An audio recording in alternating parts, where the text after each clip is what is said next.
In this short video, I'll demonstrate how to put together a basic camera projection setup using Maya. You can see I've got a clean Maya scene file already open. This has already been set to a project which contains my source images, so I don't need to do that from this particular point. Okay. So, if you've already seen my demonstration on setting up a camera projection in Nuke, there are some very definite similarities here. However, I think it might be helpful if you haven't seen it to do so before you continue.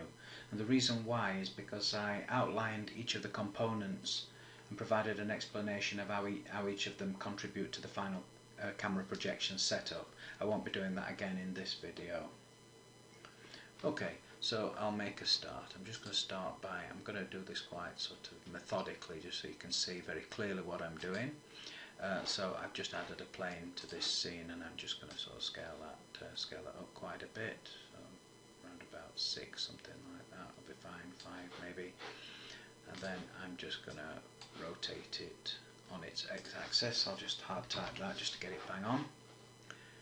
Okay, so I've got a plane in the scene. So in Nuke this will have been the equivalent of my card which I was using to project the map painting, which was a checkerboard and will be a checkerboard in this tutorial. So this is my geometry effectively. Okay, the next thing that I'm going to do is I'm going to add a camera. Okay, I'll just back this off a little bit. 4 looks like a good place to have it. Maybe 5. Okay, and while I've got this open, I'm going to change its name straight away to Projection Cam, and that's because I'll be having 2 cameras in this scene and I need to be able to differentiate between them.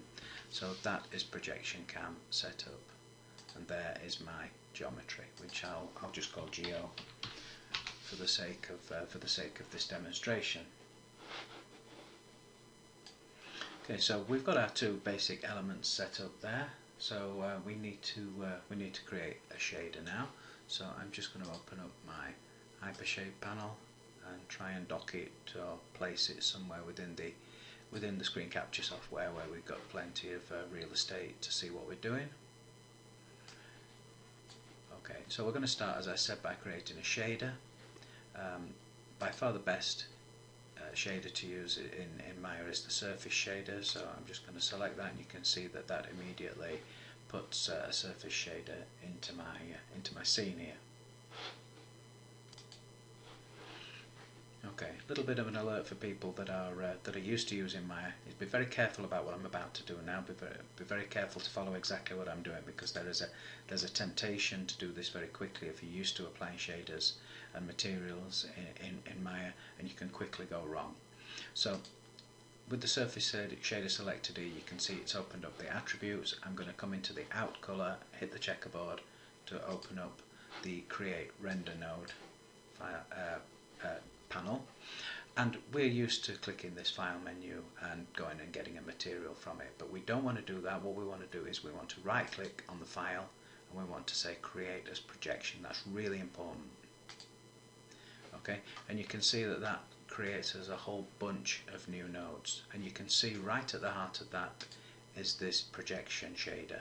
This is our shader, and this is the equivalent of the Project 3D node in Nuke. So what else do we have in here? We have our file image, and we don't yet have our camera, so I think we'll bring our camera in first.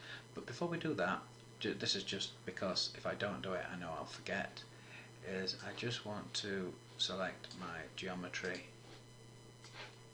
and then right click on my surface shader and assign the material to the selection. And the reason for that, even though we won't see anything yet, the reason for that is that I invariably forget to do it, and then obviously we won't see that initially. I have to do it sort of belatedly. So the material from the surface shader is now assigned to our geometry in the viewport. Okay, so as I said, we need to get our camera into the scene now. So again, this is something very specific that you may not have done before.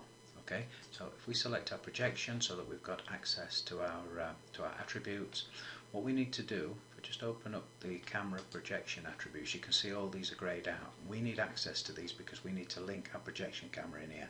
They're greyed out at the moment, and to fix that we need to change our projection type from planar to perspective. Okay, as soon as we do that, these attributes now become active. And what I want to do in here is I want to come up and I want to link to camera, and I want to choose my projection camera shape. So be very clear that in this menu, this is where you choose the camera that you want to project the specific image from. Quite often, within some complex matte paintings, you may have several projection cameras which need to be very clearly distinguishable, and then you need to be very clear about assigning them from various projections to the correct camera. Okay, so we've got our projection camera shape set up in there. So if I now come back to my to my node graph and just select my projection and then just reassign this, you can see now that we've got a whole bunch of new stuff in here. We've got our projection camera now remapped, and we've got our file. Now, as yet, we've got a file node, but we haven't yet assigned our material to it. So I just need to come in here and we've got a checkerboard image, and I'm just going to assign that. Okay, and I should be done in here now. I can see that my checkerboard's been assigned. I can see everything looks set up in here.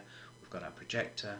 Our projector's got a camera, and our camera is projecting this material onto that surface shader. So again, if we think about this in Nuke, the 3D node, this is the camera, this is the material, and then the output to the surface shader.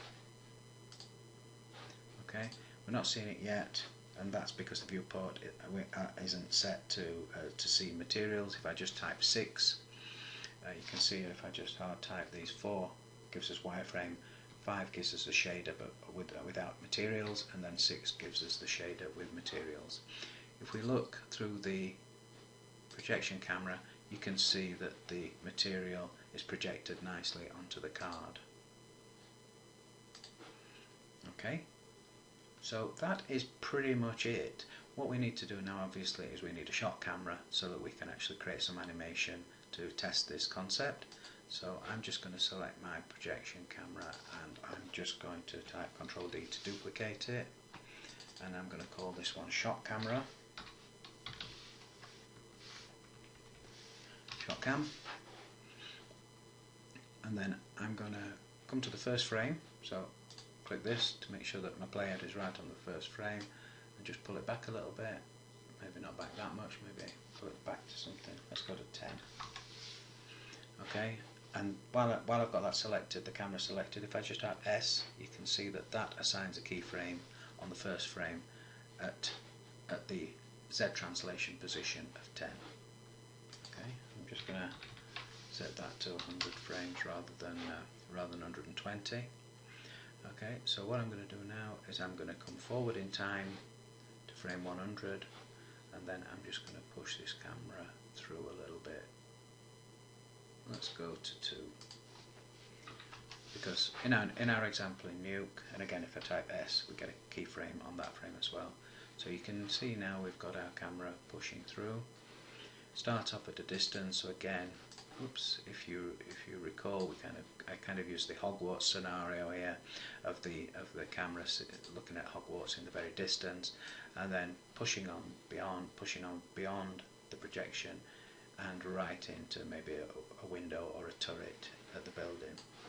So if we switch now to the shot camera and then play this sequence, we can see that effect in operation. So we can see that we're going beyond the boundaries of the projection camera and going in nice and close to the matte painting.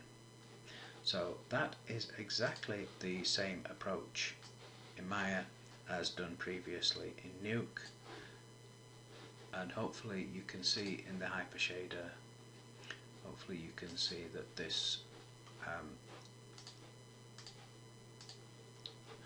process is very similar. Even though it looks a little bit more convoluted, it looks a little bit less simple. That's because there's a lot more attributes visible, but essentially the principle is exactly the same.